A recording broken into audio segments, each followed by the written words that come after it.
Hello guys, welcome back to another video. Guys, आपने chapter 1 KGF तो देखी होगी, चैप्टर 2 भी देखी होगी। आज की वीडियो में हम चैप्टर 3 के बारे में बात करेंगे। चैप्टर 3 तो रिलीज़ नहीं हुई है, बट प्रिडिक्शन, इसकी स्टोरी जो भी है सेम एज इट इज़, ऐसी ही स्टोरी आप सबको देखने को मिल सकती है और 2027 में रिलीज़ होगी। Without time waste video start करते हैं। पूरी केजीएफ 3 की पूरी चैप्टर स्टोरी हम आज की वीडियो में डिस्कस करने वाले हैं। सबसे पहले केजीएफ के जितने भी चैप्टर्स हैं, चैप्टर 1 या चैप्टर 2 आया है और चैप्टर 3 के बारे में तो बात करेंगे। सबसे पहले हम फ्लैशबैक में थोड़ी सी बात करते हैं, कहाँ से ये स्टार्ट हुई थी केजीएफ की सारी चैप्टर्स स्टोरी कहाँ से स्टार्ट हुई थी। 1980s से लेकर आज तक एक नाम ऐसा था जिसने पूरी दुनिया को हिला दिया था, रॉकी भाई, जो कि आपको चैप्टर 1, चैप्टर 2 और चैप्टर 3 में तीनों में रॉकी भाई देखने को मिलेगा। और रॉकी भाई जो है यश साउथ के एक्टर हैं, यश है उनका रियल नेम। एक छोटा सा बच्चा जो गरीबी में पैदा हुआ था, जिसके पास कुछ नहीं था, लेकिन उसकी माँ ने उसे एक सपना दिया था, एक दिन दुनिया के सबसे बड़े आदमी में से तू भी एक होना चाहिए। रॉकी ने सिर्फ पैसा नहीं कमाया, उसने एक ऐसा एम्पायर बनाया जहां उसका नाम ही कानून था, केजीएफ। एक ऐसी जगह जहां सोना सिर्फ ज़मीन के अंदर नहीं था, बल्कि हर आदमी के सपनों में था। फिर होती है चैप्टर 2 के बाद चैप्टर 3 की शुरुआत। अब होती है कहानी स्टार्ट। चैप्टर 3 के स्टार्टिंग में दिखाया जाता है रॉकी के शिप के समुंदर में डूबने के बाद पूरी दुनिया में एक न्यूज़ फैलती है, रॉकी अब जिंदा नहीं रहा, Rocky is dead. News channel Rocky को एक क्रिमिनल, एक किंग और एक लेजेंड का नाम से याद करते हैं।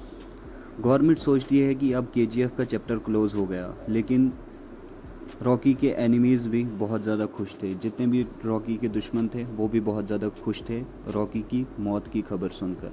लेकिन एक चीज़ कोई नहीं जानता था, रॉकी भाई ने हमेशा अपने दुश्मन से एक कदम आगे सोचा था। रॉकी का सीक्रेट। समंदर के बीच एक सीक्रेट आइलैंड, एक बड़ा सा रूम, वॉल पर दुनिया का map, gold mines, business network और कंट्रीज़ के नाम, और बीच में एक आदमी खड़ा है, ब्लैक कोट, हाथ में रॉकी की पुरानी रिंग।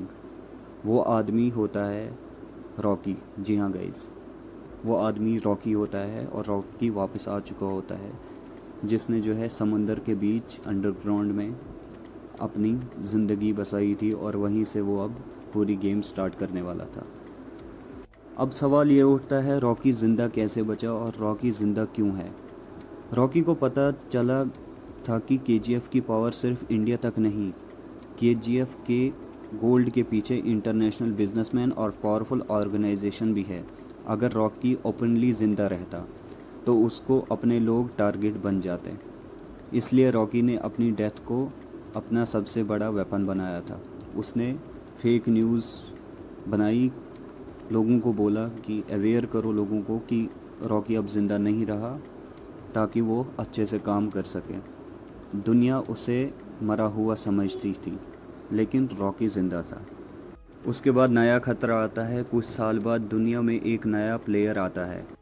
ये आदमी अधीरा जैसे सिर्फ वायलेंस नहीं करता, ये दिमाग से गेम खेलता है। उसका टारगेट होता है केजीएफ का गोल्ड, और उसका मानना है कि गोल्ड सिर्फ एम्पायर नहीं बनाता, गोल्ड से दुनिया कंट्रोल होती है। वो केजीएफ के अंदर अपने लोग भेजना शुरू कर देता है।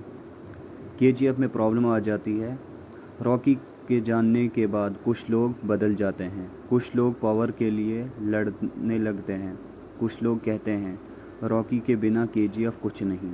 लेकिन केजीएफ के पुराने वर्कर्स कहते हैं रॉकी सिर्फ आदमी नहीं था, वो एक सोच थी, और अभी तक किसी को नहीं पता है कि रॉकी ज़िंदा है। रॉकी की एंट्री हो जाती है। एक रात केजीएफ के मेन गेट पर सिक्योरिटी अलर्ट होती है, गाड़ी अंदर आती है, लोग वेपन लेकर रेडी हो जाते हैं, दरवाज़ा खुल जाता है, एक आदमी बाहर निकलता है, आराम से चलता है, वही एटीट्यूड, वही कॉन्फिडेंस। एक वर्कर के मुंह से सिर्फ एक वर्ड निकलता है, ये तो रॉकी भाई है। सब शॉक हो जाते हैं। रॉकी वापस आ चुका होता है। रॉकी कहता है जिस एम्पायर को बनाने में खून लगाया है उसे कोई इतनी आसानी से ख़त्म नहीं कर सकता।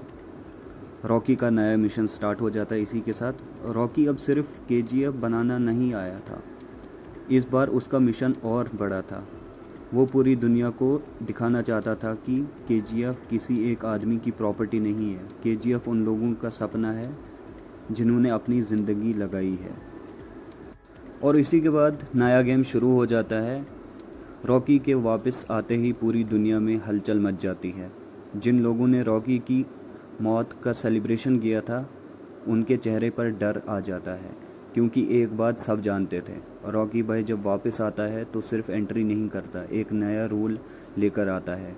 गवर्नमेंट के सीक्रेट डिपार्टमेंट रॉकी की एक्टिविटी ट्रैक करना शुरू कर देते हैं। इंटरनेशनल माफिया रॉकी के खिलाफ मीटिंग करती है। उनका मानना होता है एक बार रॉकी को ख़त्म करने की कोशिश की थी, लेकिन अभी बार बार उसको ख़त्म नहीं कर सकते।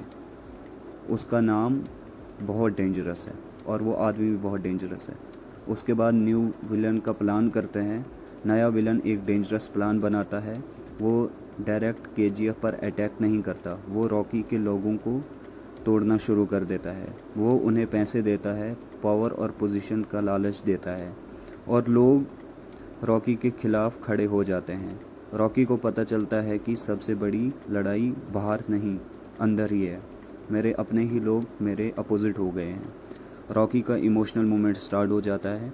रॉकी एक रात अकेले केजीएफ की पुरानी माइंस में जाता है, वहीं जगह जहां उसकी जर्नी स्टार्ट हुई थी, जहां उसके साथ उसके लोग थे। वो पुराने वर्कर्स को देखता है। उसे अपनी माँ याद आ जाती है, बचपन का रॉकी जिसके पास कुछ नहीं था लेकिन एक सपना था। रॉकी बोलता है, मैं सोना जीतने नहीं आया था, मैं अपनी माँ के वादे पूरे करने आया था, जो मैंने अपनी माँ के साथ वादे किए थे। केजीएफ का नया रोल स्टार्ट हो जाता है। रॉकी सब वर्कर्स के सामने आता है, सब लोग चुप हो जाते हैं। रॉकी बोलता है, केजीएफ में पहले सोना निकालना जानता था, लेकिन अब से एक नया रूल निकलेगा, एक फ्यूचर निकलेगा। जो लोग केजीएफ के लिए लड़ते हैं, अब केजीएफ उनके लिए लड़ेगा। सब लोग रॉकी के साथ खड़े हो जाते हैं। उसके बाद बड़ा एक्शन स्टार्ट हो जाता है। विलन केजीएफ के बाहर से अटैक करता है। दुनिया के एडवांस टेक्नोलॉजी और पावरफुल आर्मी रॉकी के सामने होती है। सबको लगता है कि रॉकी के पास कोई चांस नहीं, लेकिन रॉकी ने पहले ही प्लान बना रखा था। वो अपने दुश्मन को उनके ही गेम से हरा देता है। रॉकी कहता है, जंग हथियारों से नहीं खेली जाती, जंग जीत जाती है दिमाग से। और उसके बाद रॉकी और विलन आमने सामने आते हैं। विलन कहता है, तुम एक आदमी हो रॉकी। और रॉकी स्माइल करता है, बोलता है, तुम गलत हो, मैं एक आदमी नहीं, एक नाम हूँ, जो कि नाम है रॉकी। नाम जो डर पैदा करता है, वही हूँ मैं। उसके बाद इंटरवल स्टार्ट हो जाता है। विलन रॉकी को एक शॉकिंग सीक्रेट बोलता है। वो कहता है, रॉकी तुम जिस एम्पायर के अपने समझते हो, उनके पीछे एक और बड़ा एम्पायर है। रॉकी शॉक हो जाता है। उसे पता चलता है कि केजीएफ की कहानी सिर्फ गोल्ड तक लिमिट नहीं है, कोई और भी है जो सालों से सब कंट्रोल कर रहा है। इंटरवल स्टार्ट हो जाता हो और बड़ा राज निकल के आता है। विलन के वर्ड्स रॉकी के दिमाग में घूमते रहते हैं। केजीएफ के पीछे एक और बड़ा एम्पायर है। ये बात अब रॉकी को खा रहा था। रॉकी इन्वेस्टिगेशन शुरू करता है। उसको पता चलता है कि सालों से दुनिया के कुछ पावरफुल लोग केजीएफ के गोल्ड को कंट्रोल करना चाहते थे। उनके लिए रॉकी सिर्फ एक प्रॉब्लम था, क्योंकि रॉकी ने पहली बार उनके सिस्टम को चैलेंज किया था। रॉकी का फाइनल डिसीजन होता है। रॉकी समझ जाता है कि अगर वो सिर्फ अपनी पावर बचाएगा तो केजीएफ हमेशा डेंजर में रहेगा। उसके बाद रॉकी एक बड़ा डिसीजन ले लेता है। वो अपने ट्रस्ट लोगों को बोलता है जिन पे उनका भरोसा होता है। एम्पायर किसी एक आदमी का रोम नहीं है, ना कोई इसको अकेले चला सकता है। कल अगर रॉकी नहीं होगा तो कोई भी केजीएफ ज़िंदा नहीं रहेगा। केजीएफ में सब मर जाएंगे। उसके बाद फाइनल वॉर स्टार्ट हो जाती है। विलन अपनी पूरी पावर के साथ केजीएफ पर फाइनल अटैक करता है। हर तरफ शोर होता है। केजीएफ के वर्कर्स अपनी ज़मीन बेचने के लिए खड़े होते हैं। रॉकी अकेला नहीं लड़ रहा होता है, पूरा केजीएफ उसके साथ होता है। एक तरफ दुनिया की पावर, दूसरी तरफ रॉकी भाई का जुनून। रॉकी और विलन के बीच फाइट शुरू हो जाती है। विलन बोलता है, तुम्हें लगता है कि तुम्हें किंग हो? रॉकी जवाब देता है, किंग वो नहीं होता जिसके पास सबसे ज़्यादा सोना हो, किंग वो होता है जिसके लिए लोग खड़े होते हैं। और क्लाइमैक्स फाइट में हम देखते हैं रॉकी और विलन की डेंजरस फाइट होती है। रॉकी इंजर्ड हो जाता है लेकिन वो हारता नहीं है। वो अपने पास्ट, अपनी माँ और केजीएफ के लोगों को याद करता है।